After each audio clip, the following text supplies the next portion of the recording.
All right, the first thing that I mentioned is that I'll be leaving tomorrow for research work. We're actually gonna try to quantify the amount of mangroves in St. Lucia. So I'll be down in St. Lucia next week. Originally, this was the trip that I was supposed to do earlier, and I wasn't able to go. And so we missed a Thursday because I was gone. I wasn't planning on making that trip. That was just somebody wanted me to come down and do a little dog and pony show. So I was thinking of making a presentation that you could watch online while I'm gone, but I decided against it. So basically, we won't meet next week. So Tuesday and Thursday, no class, and we're actually like a half a week ahead right now. So so we'll be half a week behind. And I actually had a lecture that just says continued, and I don't really think it's going to take a full 2 weeks to do that. So we'll be fine. So we won't meet next week, and that's what'll happen. All right. If you go to the course materials for today, I've made a few updates. Let me log in here. I don't know why. All right, so JavaScript and mapping APIs is what we're talking about. So if you go to, how come I can't? Oh, there you go. Get this little guy right here. There you go. So I've added in the doc, which wasn't that long. I've added in this week one and the example from last. So this was the example from the first time we met, which was a week ago. This is the example from last time we met, and you have an assignment associated with both of those. I wrote the second assignment. I should have called this assignment 2, but you'll get another assignment today. So you had a small assignment associated with this one. Your assignment with the LL example is listed down here. With the LL example below, or I guess it's above, you need to adjust it so that when the user changes the distance, it will rezoom to the extent of the circle. And that'll be due, I was about to put next, but I just made that due September or October 15th. It should be October 15th. I'll change that. Sorry. So that's due October 15th. Assignment number 2, we'll talk about at the end of the class, and then I'll post what the assignment is. Okay. So I also have a link right here, and this link will be used today, because today what we're going to talk about is adding layers to your leaflet map, adding map layers to your leaflet map from web services.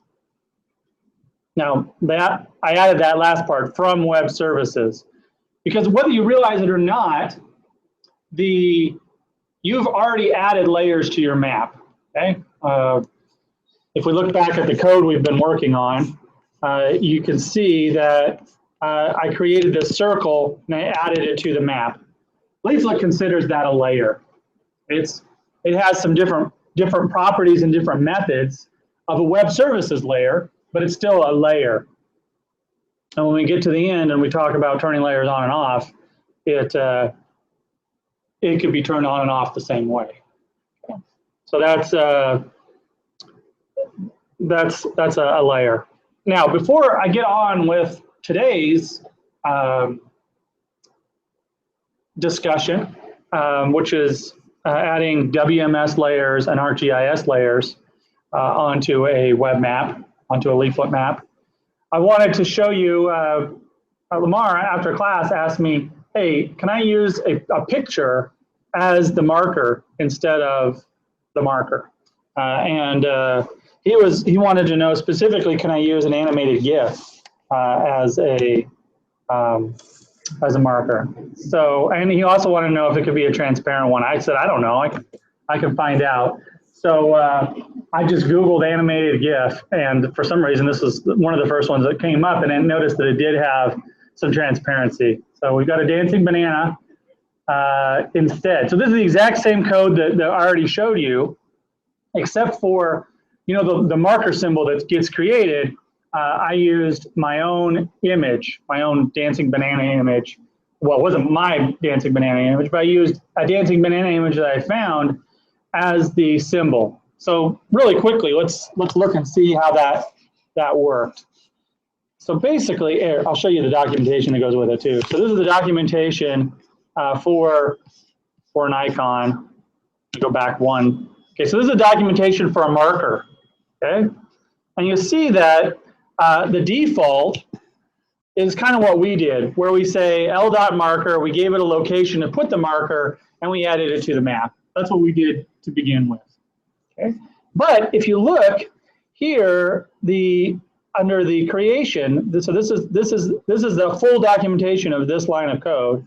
It says that this method that works on this super factory, the leaflet factory, says, okay, create a marker, and these are the parameters that we can feed to that method. We can give it a lat long. In fact, that's required. But we could also give it as a second parameter options. And the options, this isn't like a standard notation or anything, but the little question mark means that they're not required. So we didn't need to provide the options. If we don't provide options, it creates that standard blue marker symbol that we saw before we messed up. Changed it to the dancing banana. All right, so these are all the options that we can feed it. Okay, and I didn't experiment with all of them, but I did experiment with this icon one. We've got a couple others before we go back and talk about that. So by default, it's clickable. We could make a marker on a map that would not be clickable, and so you could change that behavior here. You can make it so that it's draggable, and by default, it's not draggable. Let's see, keyboard. I don't even really understand what that one does. Might be useful. Whether the marker can be tabbed to with a keyboard and clicked by pressing enter. Okay, so that's interesting. I never even thought about that sort of interaction. Title, alt. Alt is usually what comes up when you like hover over it. Yeah. And then the Z index offset, these are kind of obscure. You probably wouldn't be using a lot of these, but the Z index offset is everything on a web page draws on top of other things. And so the Z index is how far up it is in terms of, like, if you think of every element on the page as laying on top of each other, the higher the Z index is, the higher priority it has. It'll show up on top of something else. And so if you made that Z index offset very highly negative, it would be possible to put that marker symbol below the map tiles, and then you wouldn't see it. I don't know why you do that, but you could change that. Opacity is probably something you might want to change. That's how dark or how bright. How much you can see through it. Rise on hover. Okay, that's false. Rise offset. That's how far it will rise on hover. We can experiment with a few of these, but the one I changed here was icon. I noticed that it wants you to give it a icon, something that's of type icon. So this is an object, and most of these are either numbers or strings. But the icon here is not. Let me turn that down. All right, there we go. So if I click on the icon here, I can see what it wants. Here's an example. When I create an icon, I have to give it, the important things here are I have to give it a URL, and the other ones here deal with where it appears. By that I mean this banana takes up a square that looks like that. Well, where do I want that to appear? Do I want basically his mouth to be right in the middle at that location, or do I want this corner to be in the middle? So I played with that a little bit. So that's what I he or she. I don't know if it's a dancing banana that's a male or female. But here's the code that I added. And all I did was I copied this documentation code. Where'd it go? Yeah, I copied this documentation code for the icon. Sorry, this one. I copied this, and then I deleted this stuff about the shadows because I don't care. I didn't care about the shadows. You can basically have two different icons. One will show a shadow because I don't know. You might want to make your map look 3D, but I didn't include a shadow. I didn't have a shadow of the dancing banana, so to include. So the icon size here, 4575, says how big it is. So if I change one of these parameters to 100, what do you think will happen? I get a bigger banana. See, the banana got bigger. Okay. That's just the size of the image. By the way, this is the full image. It's actually bigger than any of this. So here's the actual dancing banana. It looks like he's cheering because he maybe it is, well, be a boy or a girl, but it looks like he has he or she has pom-poms, right? So it's a cheerleader banana. Okay. So then the icon anchor, I just had to experiment with this value. And I started out with 0, 0. So if you put 0, 0, this just says where the banana is going to be anchored. And so it's a square, and so what happens is 0, 0 makes it so that it goes to the upper left-hand corner, and that's the anchor. So it offsets that. So that's square, it offsets that. And so I just experimented with the values until I came up with acceptable values. I didn't spend too long. I just tried to make it so that he was kind of standing on top. And so it's not exactly on top. Just to show you what math I was thinking of. So this is 75, so the offset is 60. So he's standing like, there's 15 pixels below where he's standing, and the rest of the pixels are above where he's standing because it's offset by 60. So it moves him 60 up from where he should be. So it leaves 15 below. So the center is probably right there. And then 22 is half of, well, not quite half. It's 45 doesn't divide exactly in half. 22.5 would be exactly. So it's just offsetting 4575 by the entire y direction, okay, and half of the x direction, so that he'd be centered. Does that make sense? So this is just an x and a y measurement. And then the pop-up anchor is when I click, where is the point? This point right here. Where is that going to be? And so I made that -60 so that it would be exactly above that. So if I change this to like 100, you'll see that now when I click on it, it's much higher than where he is. -60. So really, I just experiment with those values. Okay, so then when I created the marker, the only thing I had to change was I fed it this second parameter. So for example, if I just take this second parameter out again and hit save, I'm going to get my old button back. See that? So I just put that in there, and now I get the dancing or the cheering banana. All right. So what were some of the other things I could change just to show you? Let's do opacity real quick. So I could change icon to that and opacity to 60 or 0.6. And then refresh. Oops, don't refresh that page. Oops. Refresh this page. So now my banana, yeah. This list of things needs to be inside of the squigglies. So now you can see that the dancing banana is partially transparent. there any other interesting things in there? Yeah, the rise on hover. I'll try that one.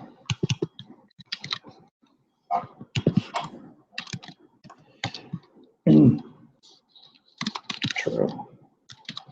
And then how much do we want it to rise? We want it to rise 30, comma.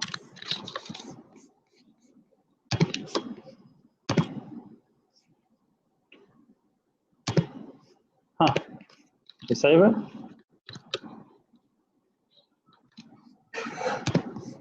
I've never used these before. I don't really know why it's not working. When I hover over that, it doesn't rise.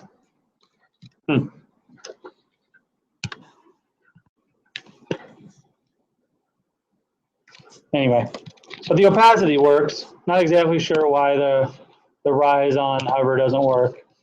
I'm going to change the opacity up to 0.9. And I'll post this example. Okay, now one other thing before I move on for today. This squiggly bracket with words and then another corresponding value with separated by a colon, okay? That is called JSON. And JSON stands for JavaScript Object Notation. And so this is a way to create an object. So my object has several properties.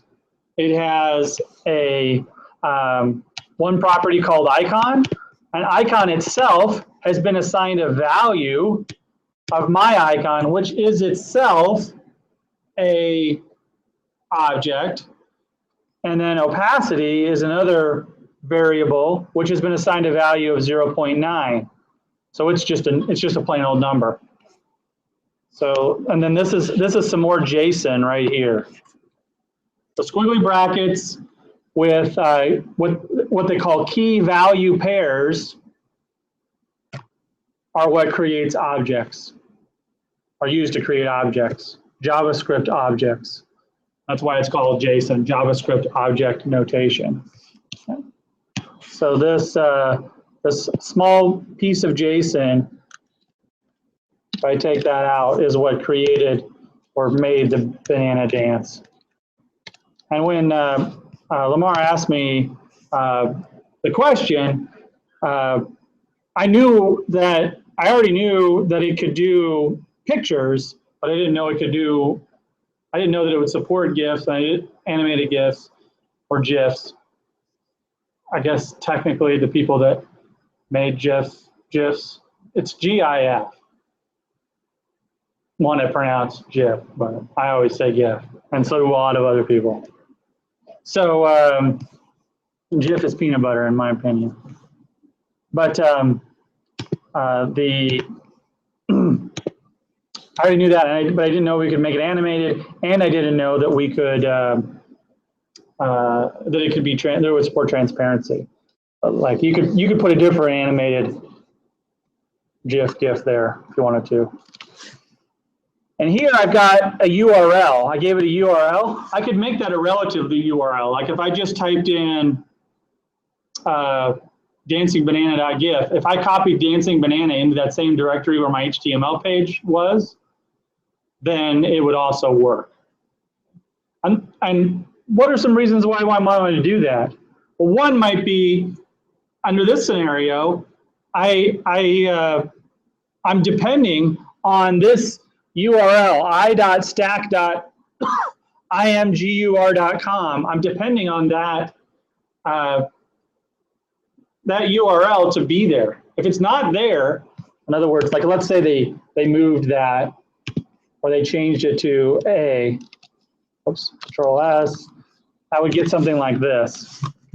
That's like, it's not there anymore. So that's why I might want to move resources locally. But it may be that there's a certain web page that supplies information about people's locations and gives a small avatar picture of them. If I loaded the information from that web page, it might be good to use the fully qualified URL, because in that case, if they changed it on that other website, the picture would update, and so it would show their current avatar picture or whatever you want to call it. Okay, so there's reasons for copying it locally, and there's reasons for using another site's version of a file. Okay. All right. I wonder why my regular icon looks so weird. See that? I don't know what the black, looks like a black tumbleweed. I don't know why that appears that way. Interesting. Okay. So far, all we've done are add different symbols onto the map. Circles. We didn't actually do our own polygon, but you could see how you could make a polygon. And we're actually going to come back to adding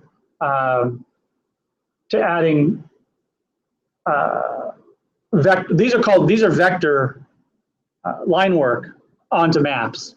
Okay, we're going to come back to this in a couple weeks, where we add like a whole file of vector line work. Like let's say somebody has published a KML or what we call a GeoJSON file, and they put it out on the internet. We can consume that GeoJSON file and show it on the map. So if somebody has a GeoJSON file of, let's say, all the files of all the fire stations in Mississippi, we could quickly show it on a map if it's in a GeoJSON format or a KML format. Leaflet will accept that. But we'll do that. We'll move on to that in a couple weeks. Okay. And then there are some libraries that we could use to even find all the areas within 200 feet of a fire station or something like that. But we'll cover that later. Today, let's talk about adding services to our web maps. And so the first thing that I want to do is add a WMS service to a web map. Okay, so in order to do this, I'm going to go back to the documentation, and we will go to the tutorials, and no, wait, no, not the tutorials, just the API documentation, the docs, and then go to look at these. They call them raster layers. So we've dealt with some of these vector layers, okay, but we haven't dealt with anything under raster layers. We're going to start out with WMS.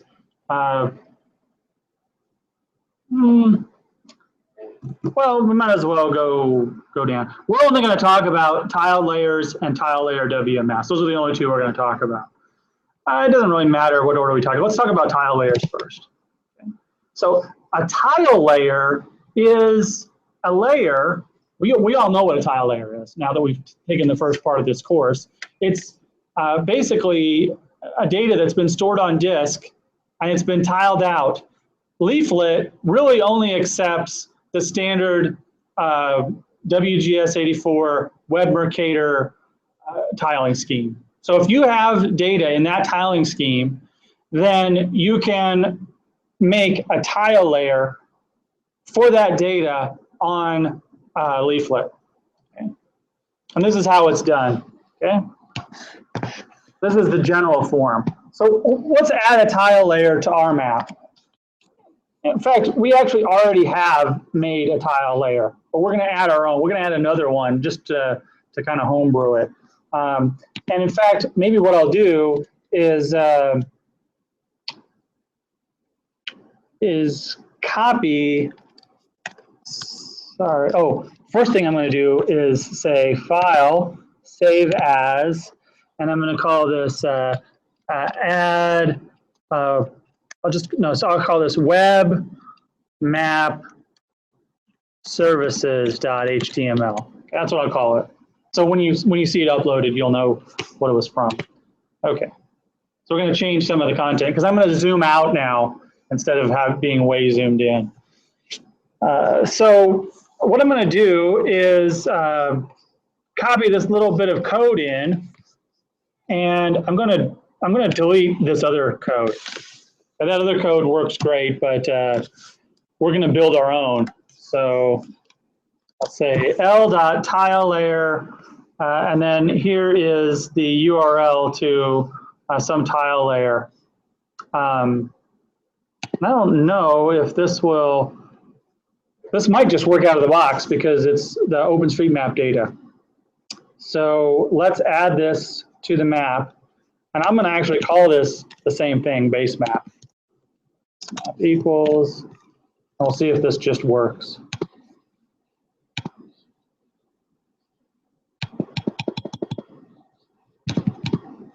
Oh, it's a different name now. Sorry. Web, whoops. Maybe an easier way to do this would just be to look at it and say Web Map Services, open with Google Chrome, and there we go. All right. Now you can see that it's still pulling a map up in the same general location, but if I zoom out, it's a different map. It's the OpenStreetMaps data. Okay, and this OpenStreetMaps data is being served out like that. All right. Before we continue too far, one of the things I'm going to do is I'm just going to delete all this this extraneous code now from the other example, all the marker stuff, and we're just going to have the code that has to do with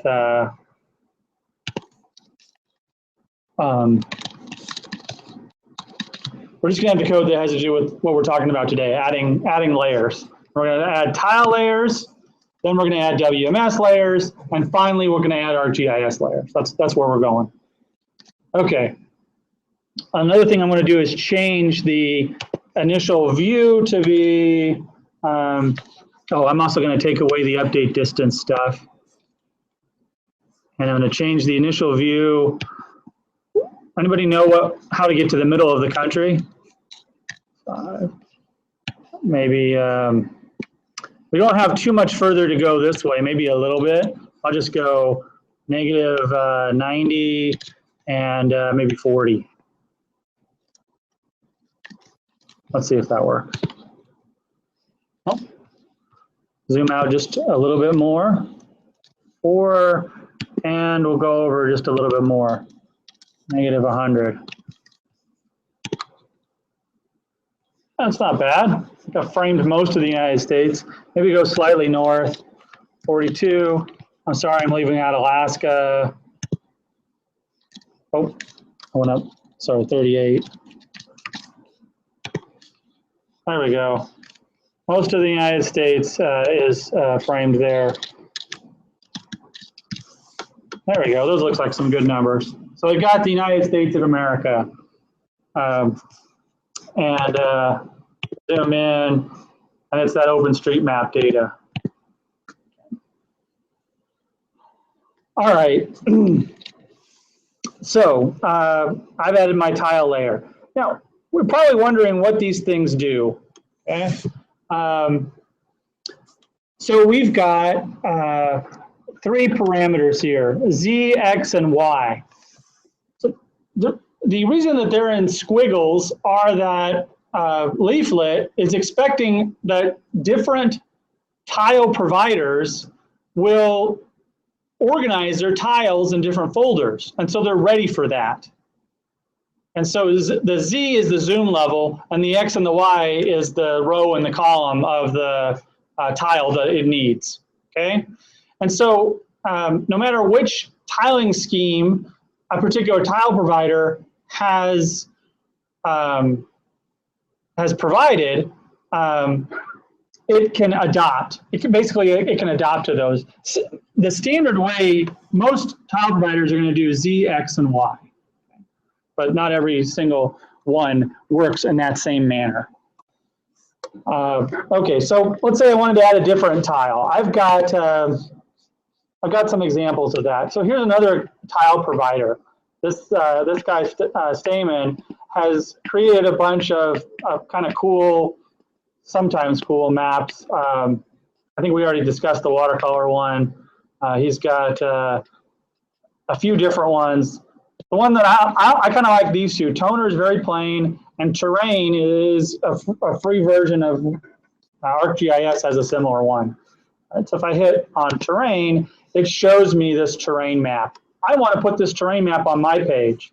Well, one way to do that is to just right-click, inspect element, and I can see the URL is in the form of the name of the server, .tile.stamen.com, and then it looks like it is the zoom level XY, same case. So I can just take this and copy this over onto this map here. I mean this data set here. Whoops. It copied the whole thing. I just want this part right here. Control X. And then just get rid of that. I don't want that anymore. And in fact, I don't even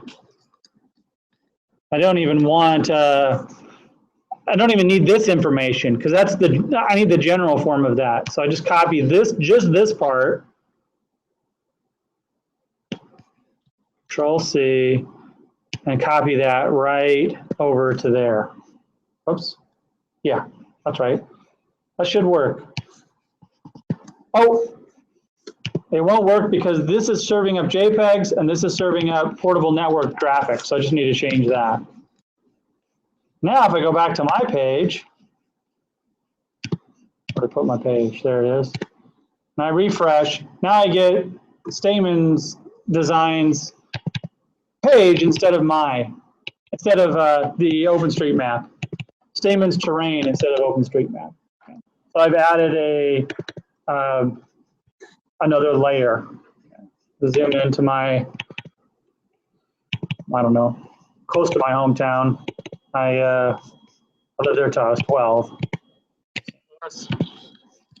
Okay, so that's adding a tiled map. Now, there are some weaknesses to this. This will only accept tiles that have been tiled out where the directories are in, I mean, they don't have to be in the same order, but they still have to have directories that represent the rows, the columns, and the Z is the zoom level. Okay. So if they're not tiled out like that, you can't do that. So these are basically just files on disk. Right? So, I mean, if I went to inspect element, and then I went to find that element, we've done this before. You can see that's just a thing, a page. And if I want to go 1XY, so Y would be the third one. If I want to go 1X over, in other words, if I want to pan this way from St. Louis, I could just change this from 56. And now I've gone over. I know that y'all probably don't know, but Shiloh's a town that's over there. See if I go back over the other way, maybe there'll be. So now on the, yeah, so St. Charles is actually a city I lived in when I was a kid. So now I've panned over this way one, and all I did was change these numbers up here. If I want to go down some, I can just add, and change this back to 55. So I go back over to St. Louis, then I go down. I think I can increase that. Yep, looks like I increased that. Now I'm going down from St. Louis. So let's say if I go all the way to like 400, now I'm on the Missouri-Arkansas border, and I go 500. Looks like that's out in the ocean somewhere probably. 430, still out in the ocean. Covington, I wonder if this is our Covington here. There's Picayune. Yeah, so we're getting in our neck of the woods. There's the edge of Picayune. So you can see this is what's happening when I pan around on this map. When I pan around on this map, or I zoom in, it's re-requesting those tiles, and it's doing all the JavaScript for you, except you just had to tell it where you wanted to start, and you had to tell it the where you wanted it to look for the tiles. The tiles are just sitting on disk. Now, somebody might be wondering what the heck this is. It's not necessary. That's not necessary. That's not needed. I must have deleted something. I deleted the quote. Sorry. There we go. So all that stuff wasn't necessary. The reason that you would put something like that there is you could.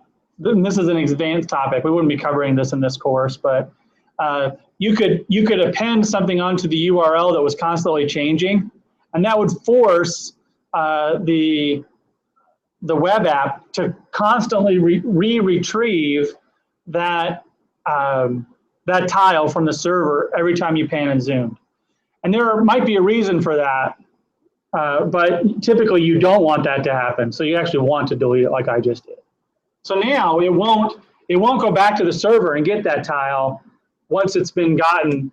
After a certain time period, it'll give up. I mean, it'll get it again, but if you go back there 5 minutes later, 10 minutes later, it'll have that tile. So if I go this way and I go back, notice that it's not reloading any tiles until I get over like to Europe, where I don't. So this particular tile set only exists for North America, or is it North America or just the United States? Okay, it only exists for North America. It probably doesn't exist for Mexico either. I don't think it does. Oh, it exists for Mexico, well, for some of Mexico. Okay. All right. It probably exists for some of Mexico so that you zoom out. All right, so that's adding a tile. So the important things here is that you add the Z, the X, and the Y in the right order. Most of the time it's going to be in this order. And that's how you add a tile map service. Now let's add, oh, before I go too far, I'm going to change this so that, I'm going to change mine so that it actually uses the toner, because it'll make it look better when I add my WMS layer, less crowded. So it looks like it's almost the same except for it says toner right here. Oops. Toner. So now, refresh this. Maybe the URL was different too. Tile.stamen.com. Oh, it's a PNG again, not a JPEG.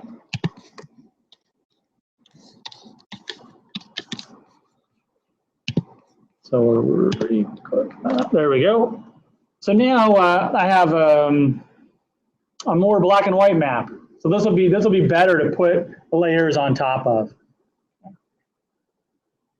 So the first layer I'm going to add is just the layer that's documented under the WMS. But we could really add any WMS layer, and I'll show that after we get to it. So we go back up to the documentation and choose tile layer WMS. There's an example right there. And you can see here that there are more options for a WMS than there are for a tiled layer. Okay. So here are all the options that we have. We have layers, we have styles. We could, if there's styled layer descriptors on the server, we could specify which tiled layer descriptor we want. If they aren't there, it's going to ignore that parameter. But we could specify some styles. We can specify what format, because it's drawing it on the server. We could specify if we want it on JPEGs or PNGs, because most WMS servers will allow for both of those. We could say whether we want it to be, whether we want transparency to exist, Which version of WMS? Again, this is probably not something that you have to worry too much about at this point, but if somebody had an older WMS server running that didn't support some of these, that might be important. And then the last one is the coordinate reference system. It's basically the reference system here. You can see that in this case, nothing was provided. Almost always, you're going to want to request the map in the same coordinate system that your current map is in. And so there's not often that much of a reason to include this parameter. There are a few exceptions. For example, if I believe I mentioned this before, but if there is a web service that is called, let's say you have a web service that has Web Mercator and you're using Web Mercator, but the web service is calling Web Mercator 3857 and you're calling the 900.913 or whatever it was, and they really are the same projection, you could then update this and say, okay, give me the data in 3857. I know that really that's the same as what I've got. There's really not too much reason for that. Hopefully we won't need to use that in this course. All right, so let's copy this example and add this. This is basically some weather data. Let's add some weather data to our map. So here's the code. And we're going to add it to our map by just saying map.add layer and then next rad. Control S. All right, so now let's see what this looks like. Whoops, wrong page. Refresh the wrong page. So now I'm going to refresh this page, and you can see that that WMS layer was added to our map. Okay, it's what's really kind of cool about this WMS layer is that it is data that's constantly changing. So this is a current weather map, a current satellite. I think it's satellite data. Does it say? NextRad. So it actually, I don't know. With a name like NextRad, it could be radar data. But in any case, it is current weather data for the United States. So if I had a page like this, I came back tomorrow, I would expect to see slightly different results, or even maybe later on this afternoon when more thunderstorms have picked up. It's not the right time of year for that, but you get what I'm saying. So we've added that second layer on top of the first layer. And we could add another layer. Let's add our 10 dot. Somebody help me with the 10 dot. And this probably wouldn't work from the coast yet, but we'll get there. What's the URL for the machine in there? The geo server? 64.78. What? 100? Oh yeah, /geo server.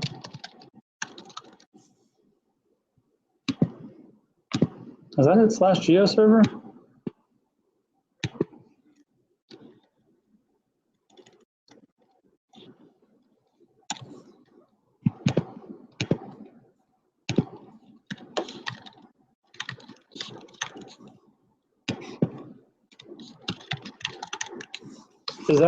Should that be the URL?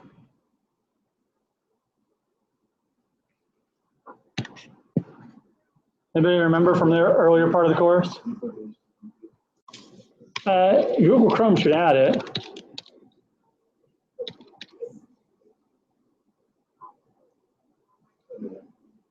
Oh, it's 8080, right? Colons 8080. That's right. Thank you. All right, so let's go into layer preview and let's look up my neighborhoods. So here it is, an open layer is my neighborhoods. Here's the here's the URL that I'm going to need to add it in.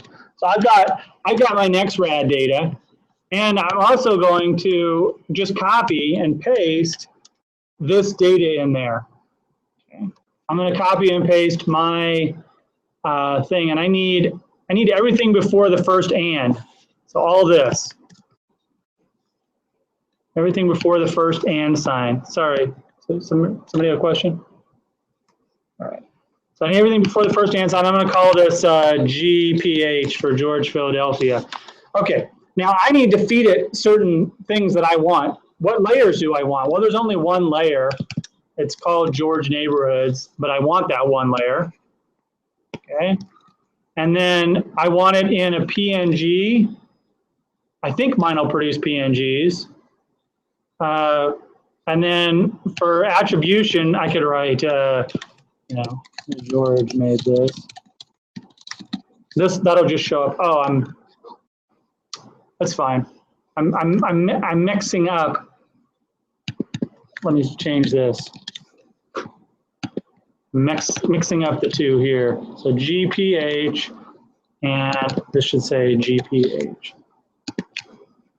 All right. So now I'm going to, oh, I've also messed these two up. Sorry, I kept editing the wrong one.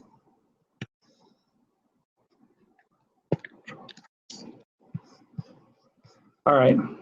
So now all the NextRad stuff is here and the GPH stuff is here. Now, one thing that's interesting is the order that you add the layers in is the order that they draw on the map in reverse. So we have the base map, we added it first, and then now we're adding the GPH layer on top of the base map, and then we're adding the NextRad layer on top of the GPH layer. So if there's a storm right over my GPH, right over my Philadelphia neighborhoods, I probably wouldn't see them. So, but let's see if that's the case. So now I'll go back here, refresh. There's a little bit of a weakness. I'll need to zoom in here. It is there.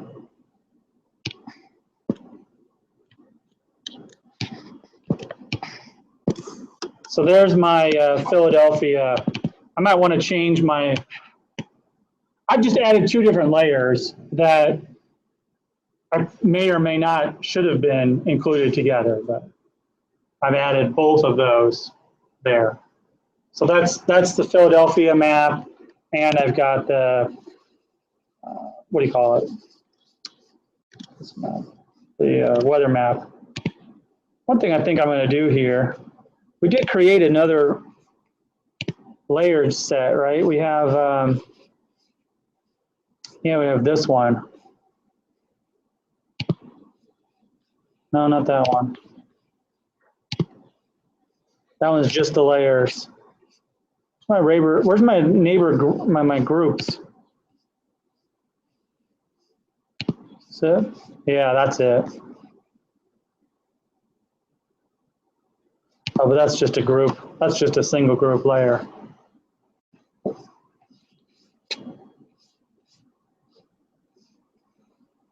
Yeah. Oops.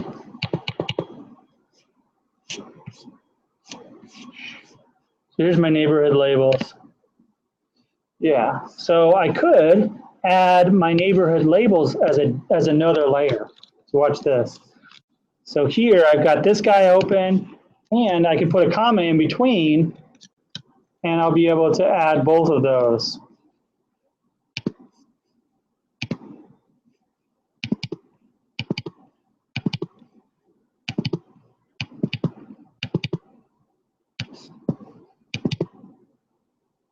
So the layers, they show up, both layers show up now.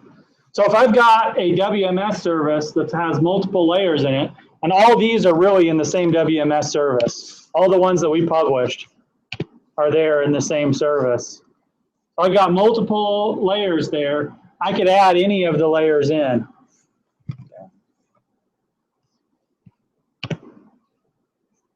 Yeah, I forgot. Let's see.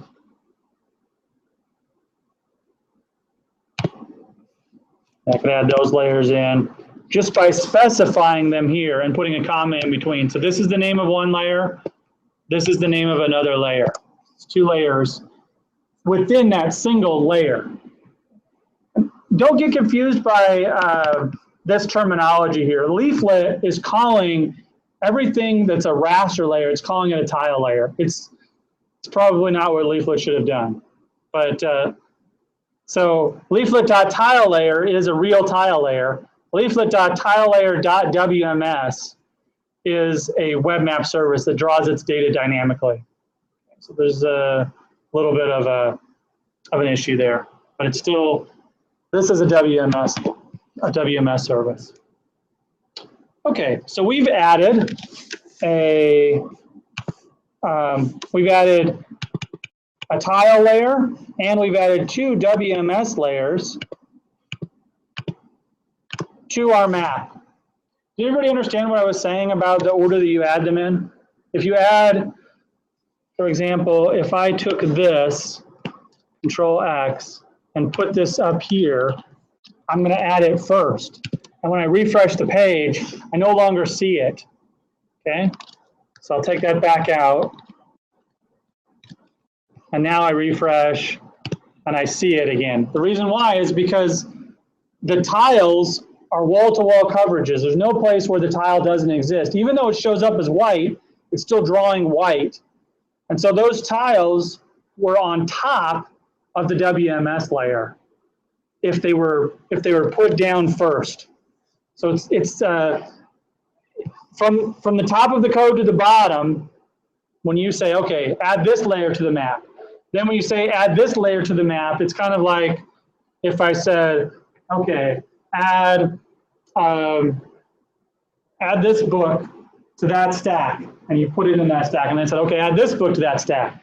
Most people would just take the book and put it on top, and that's what Leaflet does, puts it on top. So you always want to make sure that you add your base map layers first, then you add your thematic layers. Okay. Now you might be thinking, base map layers? Yeah, you could have base map layers. Usually you only show one base map layer at a time, okay? But lots of web maps have the option to change the base map. Change the base map, add a different base map in it. But we'll get to that later. Okay, so I've exhausted the 2 different types of raster layers that I was going to talk about that are built into Leaflet, tile layer and WMS. Okay, we're not going to talk about Canvas. Canvas basically lets you dynamically draw a layer on the client. It's a special use case now, but it's kind of an exciting thing, and maybe we'll incorporate it. You know, by 2 or 3 years from now, we'll be incorporating it into the introductory web class. But basically, depending on where you are in the world, I could draw different data and place it on top of the map. That's what Canvas does. So I mean, theoretically, what it would allow me to do is replicate a WMS in JavaScript running on the client if it had all the data running in the web browser. But we're not gonna do all that. Another thing that it would allow you to do is you could use tilelayer.canvas to request an image from a WMS and then manipulate it. Because Canvas allows you to modify the pixels in an image. So you could say, okay, I want to request, let's say for some reason you wanted to request this Stallman maps, but you wanted to change everything that was white. You wanted to change it to green for some reason. You could do that with that Canvas. We're not going to cover how you would do that, but that's, so if anybody's really curious, I could show you how you could do something like that. if you wanted to manipulate an image. Now you're not manipulating the data itself, you're actually manipulating the image as it comes in, if you did that. And then finally, the only reason why I'm not covering image overlay is because it's really easy. You can figure that out for yourself if you spent some time diving into it. Basically what image overlay allows you to do is take an image and put it on the map wherever you want. So all you have to do is provide the image bounds, the corners of the image, and it will allow you to plop an image on the map. So if you wanted to stick a picture of you over the state of Mississippi, you could put your image up there somewhere on the internet, and then find out what the corners of Mississippi are, and it would force that picture of you to be over Mississippi. So I've done something like this, like you know, in the early days of web mapping, it was much more common. Like some guy out in California, well, his name is Evan. He created this cool thing that that ran off thousands of images of what the climate might look like under different scenarios. Literally thousands of images. But he stored them on disk. He ran them from a program. He created a program that created thousands of images of what the climate might look like in the United States under different scenarios. But all the scenarios were based on a number of parameters. Like you could choose, I don't even know if the site's still up. Maybe it is. Let's see. Rather than describe it. Yeah. So this image that appears here is just a static image. It's not a map. It's just a static image on disk. And every time I change one of these values, like if I change this to precipitation, it's going and getting a different image and plopping it on that map. So this map right here is a leaflet map, and it's just plopping that image down on there. So if I change this to, you know, June to August, I'll get a slightly different map. That's why I say there's thousands. Because if you take all the combinations of all of these things, it's maybe not thousands, but it's over 1,000 different combinations. Feels like the building's about to get shaken down. Wow. All right. So that's the situation where you choose that. So if you already had a map, and the map has to have been created in a certain projection, typically Web Mercator, then you could just plop it on a web map like that. So that's what this one image overlay is for. It's for plopping a single map that already exists onto your web map. So it's different than like a dynamic map. It's always requesting a new map that's exactly the bounds of the data. Is that like, can everybody else hear that? What do you suppose it is? Construction or something? Yeah, maybe inside the building. Yeah. All right. You're missing out down on the coast. Not missing out. You're lucky. Okay. Can you all hear anything? No?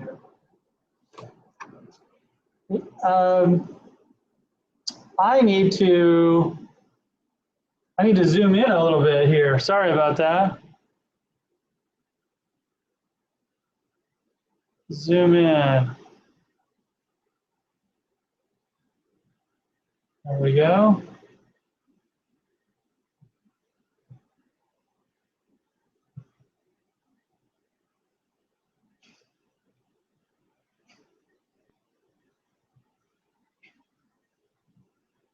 Is your projector on? But the students aren't here down here today. Oh, they aren't? Okay. All right. Sorry, Heather. I didn't realize. Okay. All right. So you don't have to turn it on if you don't want to. Okay. Well, they can look at this this slide, this video later. Hopefully, it's still recording. Yep.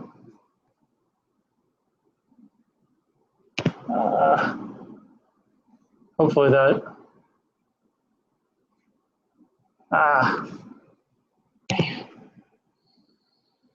All right.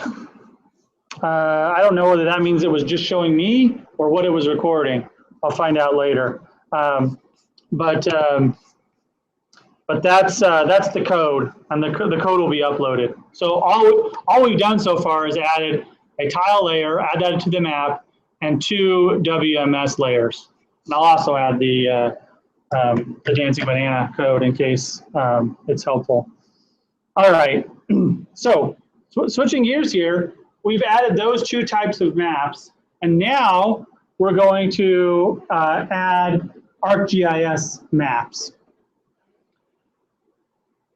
One of the cool things about Leaflet is it allows for plugins. It allows for other people, you know, that are capable JavaScript developers. I'm not saying it's easy for anybody to create a plugin for Leaflet to do other things. And ESRI, the company that makes ArcMap, actually went out and did that for. They created their own plugin for Leaflet. Okay, and that's called ESRI Leaflet. Let's Google that. ESRI Leaflet.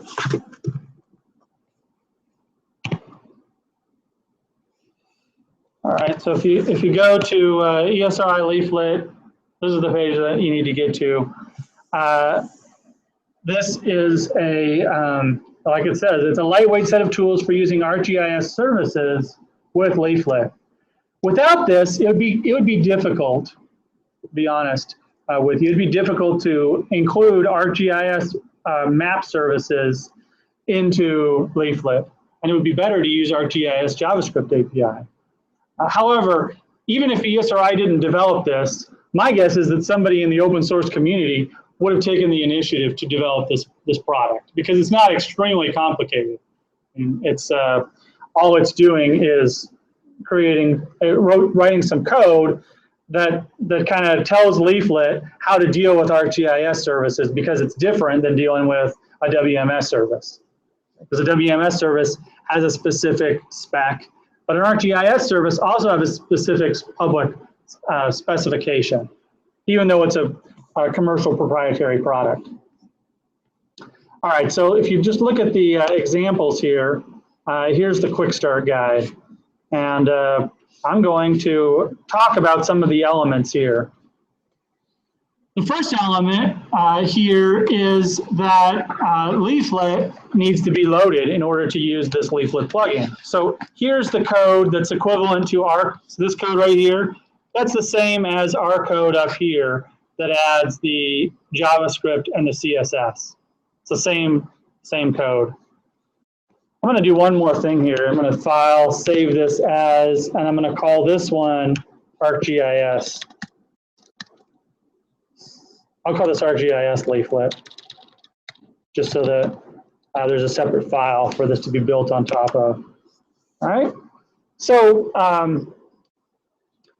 these are the same things. We could use these URLs, and now that we're at this point, these are probably better URLs to use. So we've used the ones where we kind of pirated them off the Leaflet site.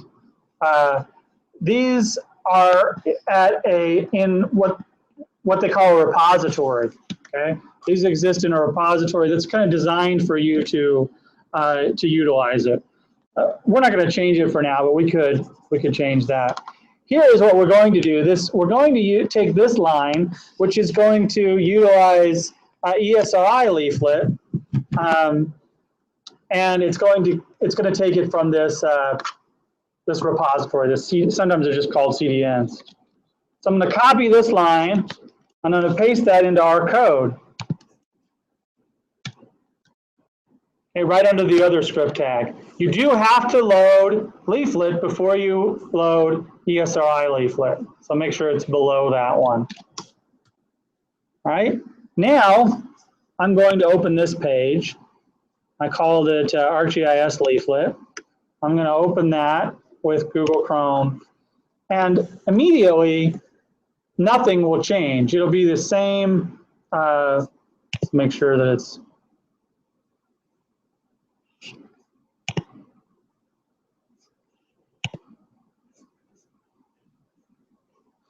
I don't know why it's taking so long.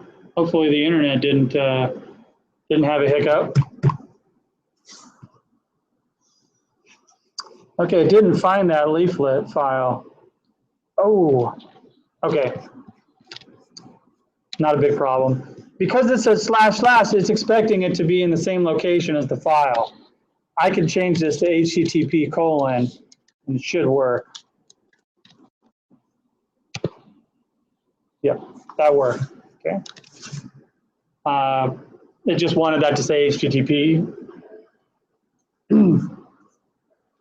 instead of //. Okay, so now nothing's changed. All we've done so far is load all of that JavaScript code that allows ESRI Leaflet to do its thing. We haven't actually asked ESRI Leaflet to do anything. Okay, we just loaded that code. So that's what we've done here. That's what this line of code does. Okay. They've got a style here. We don't really need that style because we're gonna build off of our current map. But it might be nice to kind of look at other people, how they set up their web mapping pages. You know, so far we've just always put the map up in the top right corner. You can put the map in different places. You can even force the map to be full screen and just put text on top of it. There are different things that you could do to configure your web map the way you want it. All right, so here is a line of code that allows us to add an ESRI base map. If we didn't have this line here that we added, we wouldn't be able to do this. There wouldn't be an l.esri. So we're asking the Leaflet factory to make an ESRI layer.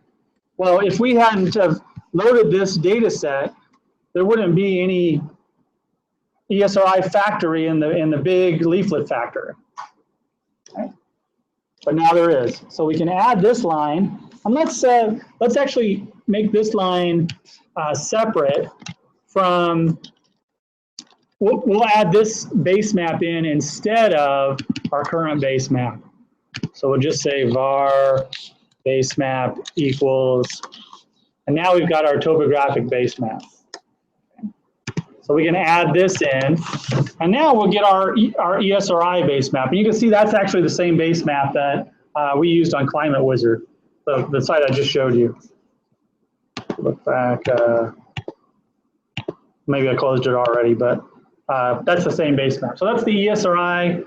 It's not the only ESRI base map, but that's what they call the topographic base map. And I believe there are some others. Let's see. One that I use a lot because we do ocean research. Oh, here's the options. Oceans.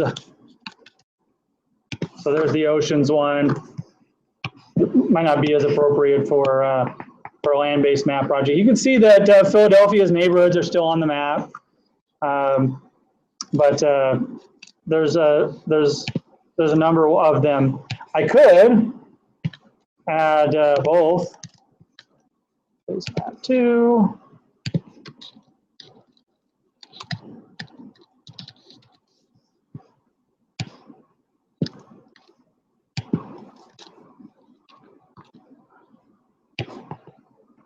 Control C, Control V, oops. I could add both of them. Base map 2. The issue with this is that doing so, you saw that both of them loaded. Maybe if I zoom quick enough, you can see that they're both still there. So every once in a while, yeah, right there, you saw it. They're both still there, but one is totally and completely on top of the other one. So you'd have to provide some sort of mechanism, like maybe a button, 2 buttons to switch back and forth between those two. All right, that's going to be your job actually. I'll go ahead and say that. Okay, so we've added an ESRI base map layer to the map, and we can look at some of the examples here. We've got a ton of examples from ESRI. The ones that we're going to talk about today are the ones that we're going to talk about today. We've already done this tiles from map service, kind of. This is actually a special case of a tiled map service. It's one that has a name. What if we have a tiled map service that we created, and we did, right? I think we have. So here's a tiled map service. Here's an example of adding a tiled map service layer. So we could just copy and paste this code and put it right into our data. And doing so would be kind of weird because now it's just going to add that map on top. So we have a third map. Does it exist for the whole world? Yeah, it does. Okay. So now we have 3 wall-to-wall coverage maps on our map. It's not really exciting or useful, but we've added a third one in. This one, though, has a URL associated with it. Okay. So these are built-in tiled map services. This one is one that somebody made. Okay. Let's go back to our website for a second, /arcgis/rest. Did anybody create a tiled map service? Yeah. Oh, I created one. So here's a tiled map service. And I'm going to add this tiled map service in instead of the that USGS one, right? So I just copied and pasted the URL. That's this URL. I copied and pasted that into this example. So now, when I go back to Leaflet, it'll take me back to the other page. And if I zoom in here, I'll be able to see that tiled map service that I created for Hattiesburg. See that? That's the tiled map service I created for Hattiesburg.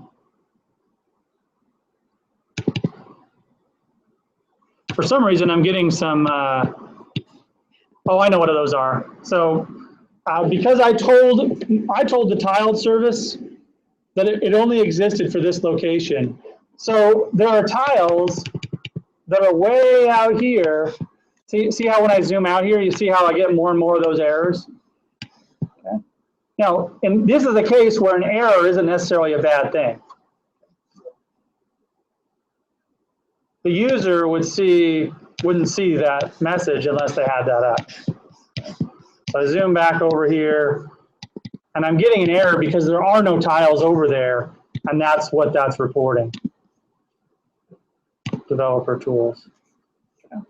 All right, so here's my map service that I created right there. And so you could add your map service that you created for a different county. I can also add a dynamic map service. This is a dynamic map service, right? No, that's a cached map service. That's Hattiesburg too.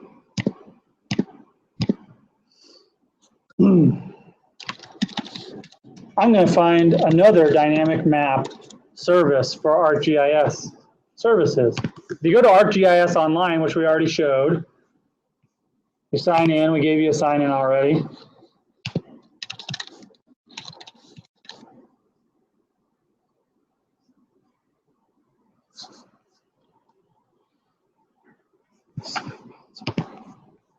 I can go and I can go search for data out there just by clicking on Add, Search for Layers. And then I could say I want to search in ArcGIS Online. Let's search for something. Like, let's say I'm interested in forests. I can search for forest. Maybe I should search for forest. Okay. So here's the wildlife hazard potential. I add that to the map. It's pretty interesting. Remove that. So U.S. land unit and status, not showing up there. U.S. Forest Service land status. There we go. I'm going to click on this button, and it's going to take me to that REST page. If I say summary, I think, no, item details.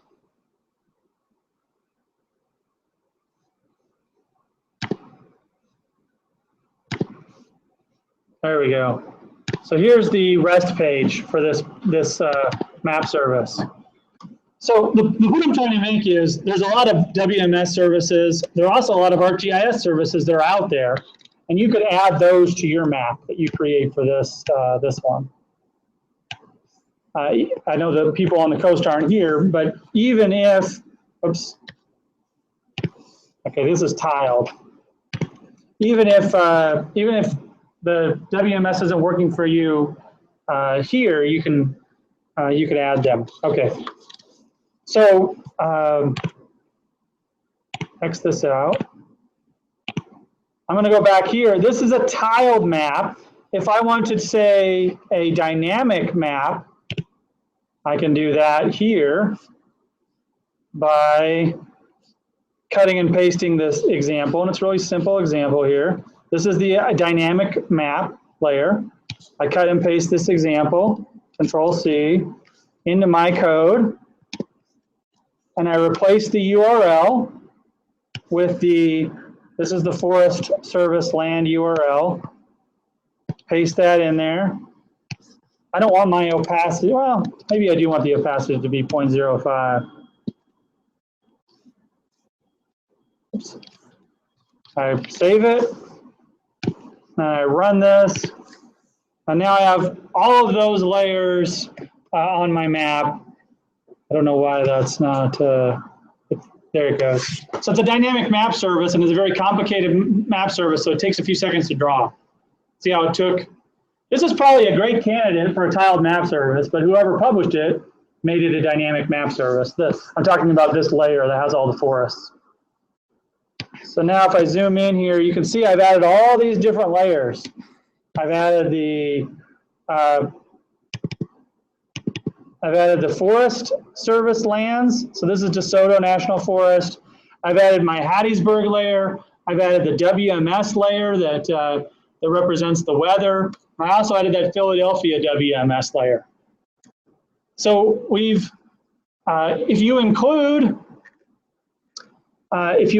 the marker symbols that we talked about before, so we've added marker symbol layers, we've added tiled layers, we've added WMS layers, and we've added ArcGIS tiled and ArcGIS dynamic service layers. So we've added 5 different layer styles now. We've added layers to our map. Okay? All right, so I'm going to put this up on the internet. By the way, this URL won't work unless you're on campus, the one that goes to my Raver tiled server. Just as a reminder.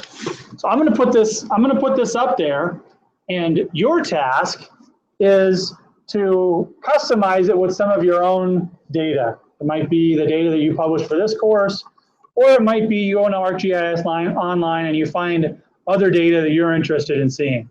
So you might have it zoom to a different spot, or you might have it have a different data set. But you definitely have to have a different data set. The base map doesn't have to be the same, doesn't have to be different, but you want to have a different overlay. All right, and then what I want you to do, and I'll write this down, is if you go to the Leaflet help page and you go to tutorials and you go down to layer groups and layer controls, and you click that, this example allows you to have a little control up in the corner. And what's kind of cool about this control in the corner is you don't have to program all of the controls. Like we did that in the first course, in the first lecture. We talked about JavaScript. We created our own controls, and you don't have to do all that. you tell it what layers should go up here, and it handles, what do you think it's doing when I click from streets to grayscale? What do you think it's doing? Like programmatically, what do you think, what process do you think it's going through? When I click on a different layer, I mean, it's just very simple. Right, it's turning one off and turning one on, but it's doing it for you. What you have to do is provide the list of base maps and overlay maps. Okay, so here, this is a JSON object. So you say base maps is equal to, so after you've created all of your base maps, you just make a squiggly bracket, and this is what appears here. Oops. That's not what I meant to do. There we go. This word, grayscale, is what appears on the map. So that's this word. Whereas this word, lowercase grayscale, is what you've called the layer. So in our case, we call it base map 1 and base map 2. So we have base map 1 here and base map 2, but you might want to be more descriptive and call that one terrain and one oceans right there. And then you give it a list of all your overlays. These would be your WMS layers. They could also be circle marker symbol layers. They could be any other layer that you wanted on that you wanted the user to be able to turn off and on. And then you have to create the control and add it to the map. So really, you're only adding this and you're adding this towards the end of your code. And what you'll do is you'll be able to turn on and off layers. So I'll write this all out, but the assignment in a nutshell is use different layers than I did and incorporate this layer control on top of your map. And so you're modifying a few lines of the code and you're adding this stuff and that to the map control. And you all can help each other out too, if and I can help you out. But I think that you should be able to tackle that just by reading the documentation and getting it accomplished. All right, so that's the task that you have. So here's the result on a separate page, by the way. So if you click that button, you could then right-click and hit View Page Source, and you'd see exactly how they did it.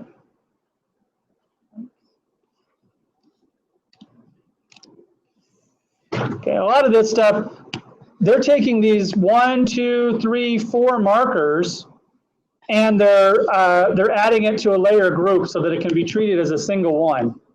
Okay, you don't even have to do that for this lab, but I'll just show you what they're doing here. So when you go, I got too many tabs open. When you go back to their example and you go turn off cities and turn on cities, it turns them all on at the same time. So if he had added each of those individual markers, they would show up each as individual checkboxes. He treated them as a group so that you could turn on and off the cities together. Does that make sense? All right. All right. I'm gonna go get a drink of water, and then I'll be around in case you need, in case you want to ask me any questions. So remember, we're not meeting next week at all. Thursday or Tuesday. Neither day we're not meeting. All right, I'm gonna go ahead and stop the broadcast.